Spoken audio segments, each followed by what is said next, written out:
Aam Aadmi Party national convener Arvind Kejriwal has extended support to the movement against Section 39A of the TCP Act in Goa. Speaking to an e-library launch in Banaulim, Kejriwal demanded that Chief Minister Pramod Sawant withdraw Section 39A and call a special session of the assembly to discuss the issue. He said the Aam Aadmi Party stands with the people opposing the provision and called for the section to be scrapped.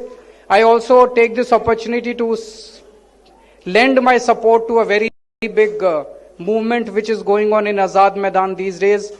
I am told that Section 39A of Goa TCP Act provides an opportunity for huge corruption to various ministers and various officers in Goa, and because of which the people of Goa are very fed up, and it is the demand of people of Goa that Section 39A should be abolished.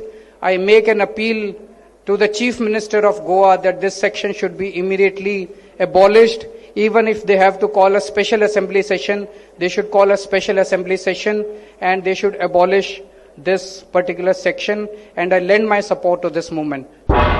तुम्ही पळयतात गोंयकारपण, गोंयकारांचो गोंयकारा खातीर.